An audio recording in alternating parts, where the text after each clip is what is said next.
Hi hello friends, നമ്മൾ ഇലയപ്പം എങ്ങനെ ഉണ്ടാക്കാൻ പോകുന്നു എന്നതാണ് നോക്കാൻ പോകുന്നത്. ആദ്യം നമ്മൾ കുറച്ച് അതിന് വേണ്ട ഇലകളൊക്കെ പറിച്ച് വെച്ചിട്ടുണ്ട്.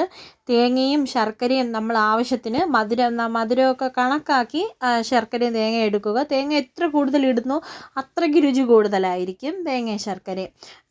പിന്നെ ഇതിന് നമ്മൾ എടുത്തിരിക്കുന്ന മാവെന്ന് പറഞ്ഞാൽ പച്ചരി മാവാണ്. പച്ചരി മാവ് നമ്മൾ കണക്കിന് എടുത്ത് വെച്ചിട്ടുണ്ട്. അതിൻ്റെ കൂടെ വെള്ളം ചൂടാക്കാൻ വെച്ചിരിക്കുകയാണ്. ആ വെള്ളം ചൂടായി വരുമ്പോൾ, നല്ല വെള്ളം തിളച്ച് വരുമ്പോൾ ഈ പച്ചരി മാവിലോട്ട് ആ വെള്ളത്തിനെ എടുത്ത് വീത്തി കൊടുക്കുക. കണക്ക് പരുവത്തിനെടുത്ത് വീത്തി മാവിനെ നല്ലതായിട്ട് കുഴച്ച് തന്നെ എടുക്കുക. നല്ലതുപോലെ മാവ് എല്ലായിടും ഉടഞ്ഞു വരുന്ന രീതിക്ക് കുഴച്ചെടുക്കുക.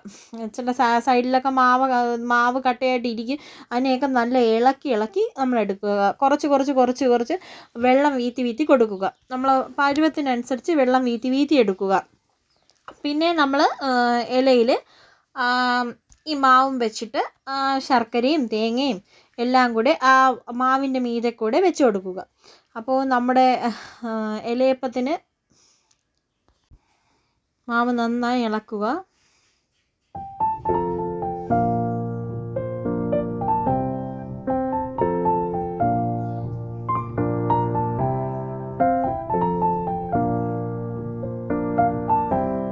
നമ്മൾ ശർക്കരയും തേങ്ങയും കൂടെ കുഴച്ച് നല്ലതുപോലെ കുഴച്ചെടുക്കുക. മിക്സാക്കി ശർക്കരയും തേങ്ങയും നല്ലതുപോലെ എടുക്കുക. എന്നിട്ട് ഉരുള പിടിച്ച് വെച്ചാൽ നമുക്ക് പരത്തിയെടുക്കാൻ എളുപ്പമായിരിക്കും.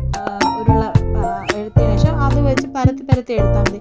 ആവശ്യത്തിന് ഇലയിൽ നമ്മൾ കുറച്ച് എണ്ണയും കൂടെ തേച്ചിട്ടുണ്ട്. എണ്ണ പുരട്ടിയിലെന്നുണ്ടെങ്കിൽ ഇളവി വരാൻ പാടായിരിക്കും നമുക്ക് കഴിക്കുമ്പോൾ.